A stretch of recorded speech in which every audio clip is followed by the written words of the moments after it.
The old man had lived in that Chicago house for over 40 years, and nobody ever questioned why he never allowed anyone into the basement. But when police finally stepped inside, they discovered something buried beneath the floor that turned a quiet neighborhood into one of the darkest mysteries the city had ever seen. On a freezing November evening in South Chicago, heavy rain slammed against the rooftops as police officers responded to what seemed like an ordinary welfare check. The call had come from a concerned neighbor. An old man named Walter Graves, 72 years old, hadn't been seen for almost a week. That wasn't normal. Walter had routines. Every morning at exactly 7:15 a.m., he walked to the same corner store for black coffee. Every afternoon, he sat silently on his porch, watching cars pass with cold, emotionless eyes. But now, nothing. No lights. No movement. No Walter. The house stood at the end of Maple Street, hidden behind dead trees and rusted iron fencing. The place looked abandoned. Its windows were dark. The porch sagged under years of neglect. And something about the house felt wrong. Officer Daniel Brooks stepped toward the front door with his partner, Officer Mia Collins. He knocked twice. No answer. "Mr. Graves?" Daniel shouted. Silence. Then, a strange sound echoed from inside. A soft metallic bang. Like something falling underground. The officers exchanged glances. After getting permission to enter, they slowly pushed open the door. Dust floated through the air. The smell inside was strange. Old wood. Rotting fabric. And something else, something metallic, like rust. Or dried blood. The living room was frozen in time. Old photographs lined the walls. A grandfather clock ticked slowly. Dinner plates still sat on the table, untouched. It looked as if someone had suddenly vanished. Then Mia noticed something strange, near the fireplace. There were scratch marks across the wooden floor. Fresh ones. As if something heavy had recently been dragged. Daniel followed the marks. They led to a locked basement door. The padlock looked new. Far newer than anything else in the house. Why would an old man replace a basement lock? Mia whispered. Daniel knocked. No response. Then, another sound. A faint movement. Coming from downstairs. Both officers froze. Someone was inside. Daniel called for backup. Minutes later, they forced the basement door open. Darkness swallowed the staircase. The smell hit them instantly. Strong. Rotten. Unnatural. Mia covered her nose. Jesus! Daniel switched on his flashlight. The basement looked unfinished. Concrete walls. Old shelves. Rusty tools. But something stood out immediately. At the far end of the room, there was a large section of fresh concrete, recently poured. And standing beside it was Walter Graves, completely still, holding a shovel, his clothes stained with dirt, his face expressionless. The old man slowly looked up. "You shouldn't have come down here," he said quietly. Police ordered him to drop the shovel, but Walter didn't resist. Instead, he smiled. A slow, unsettling smile. "You're too late." Those 4 words changed everything. Crime scene investigators arrived within hours. When they broke apart the fresh concrete, everyone inside the basement went silent. Human remains, wrapped in plastic, buried underneath. Not one body. 3. The entire neighborhood exploded into panic. News helicopters filled the sky. Residents stood outside their homes in shock. Nobody could believe it. Walter? The quiet old man who waved politely every morning? Impossible. But things became even stranger during questioning. Walter refused to speak. He simply sat in silence, sometimes smiling, sometimes staring at the wall. And every time detectives asked about the bodies, he repeated the same sentence. "There are more." At first, investigators assumed he meant more victims. But where? Search teams tore apart the property. Nothing. No hidden rooms. No buried graves. Nothing made sense. until Detective Sarah Bennett noticed something unusual upstairs. Inside Walter's bedroom, behind an old bookshelf, she found a folded piece of yellow paper taped to the wall. Old, fragile, covered in symbols. At first glance, it looked random, but then she realized something horrifying. It was a map, a hand-drawn map of the house, including places that didn't officially exist. Hidden spaces, underground sections, secret passages, and one terrifying sentence written across the bottom. Some secrets belong underground. Detectives immediately searched the basement again. They measured every wall, every inch of concrete.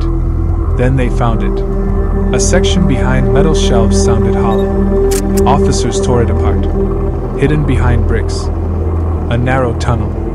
Nobody had seen it before. The air inside was freezing and unbearably foul. Detective Sarah stepped forward carefully. Her flashlight shook slightly in her hand. The tunnel stretched farther than expected, almost 30 feet underground. Then, she saw doors. 3 old wooden doors, each numbered. Nobody spoke. Sarah opened the first door. Inside, old furniture, dust, nothing unusual. Second door, boxes, photographs, stacks of newspapers. But the third door? Everything changed. The room was covered wall to wall in photographs. Hundreds of them. Missing persons. Mostly women. Some dating back 20 years. Others more recent. Every photo had handwritten notes beside it. Dates. Locations. Schedules. Personal details. As if someone had been studying them. Watching them. Hunting them. In the corner stood an old desk. On top of it, a notebook. Sarah opened it. Her blood ran cold. It contained names. Dozens of names. Some crossed out. Some circled. And some highlighted in red. Besides several names were chilling notes. Too suspicious.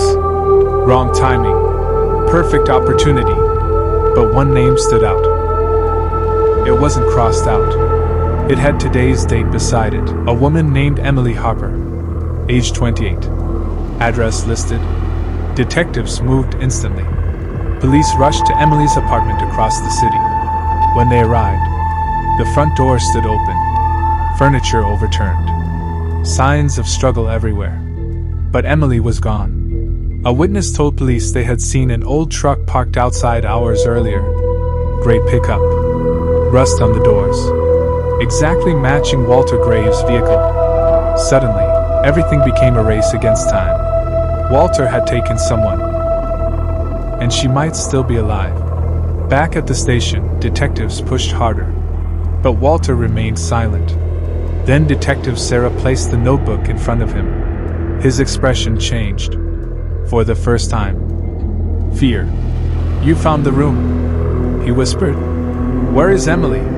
Sarah demanded. Walter looked away, then quietly said, "You don't understand." Sarah slammed her hand on the table. "People are dead." Walter stared at her. "No," he whispered. "They were chosen." The room fell silent. Hours later, police searched every abandoned property Walter had owned. Storage units, garages, cabins. Nothing. Until someone remembered something strange. Years ago, Walter had worked maintenance at an abandoned subway station beneath Chicago. Long forgotten. Sealed decades earlier. Police rushed there immediately. The underground tunnels stretched endlessly. Cold. Dark. Silent. Then officers found something. Fresh tire marks. Leading deeper underground. And finally, a steel door. Locked from outside. Police broke it open. Inside, a dimly lit room. A mattress. Food cans. Medical supplies. And in the corner, Emily Harper. Alive. Terrified. Weak. But alive. She burst into tears when officers reached her. "He said nobody would ever find me," she whispered. He said the basement keeps secrets. The city exploded after Emily's rescue. National headlines followed. The Chicago basement killer became one of America's biggest crime stories overnight. But the real horror had only begun. Forensic teams returned to Walter's underground tunnel. More digging revealed hidden graves beneath the house. Not 3 victims, not 6, but 11, spanning over 2 decades. Some victims had never even been reported missing. Walter had carefully targeted isolated people. People nobody searched for. People forgotten. But investigators still had one terrifying question. Why? Why had Walter done it? Weeks later, Walter finally agreed to speak. Only to Detective Sarah. Inside the interrogation room, he sat perfectly calm. Hands folded. Almost peaceful. Sarah asked him the question everyone wanted answered. Why? Walter stared at the table, then slowly smiled. You know what people misunderstand about monsters? He asked. They think monsters hide. He leaned closer. But real monsters? They sit beside you. They wave at neighbors. They smile. They become invisible. Sarah felt chills run down her spine. Why the map? She asked. Walter looked amused. I wanted someone to find it. Sarah frowned. What? Walter nodded. I'm old, he said. I knew my time was ending.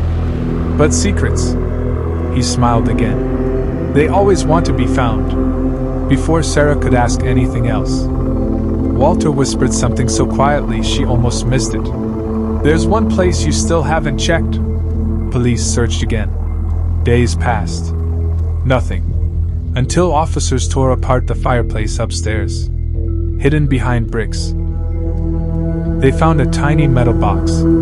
Inside, cassette tapes. Dozens of them. Recordings.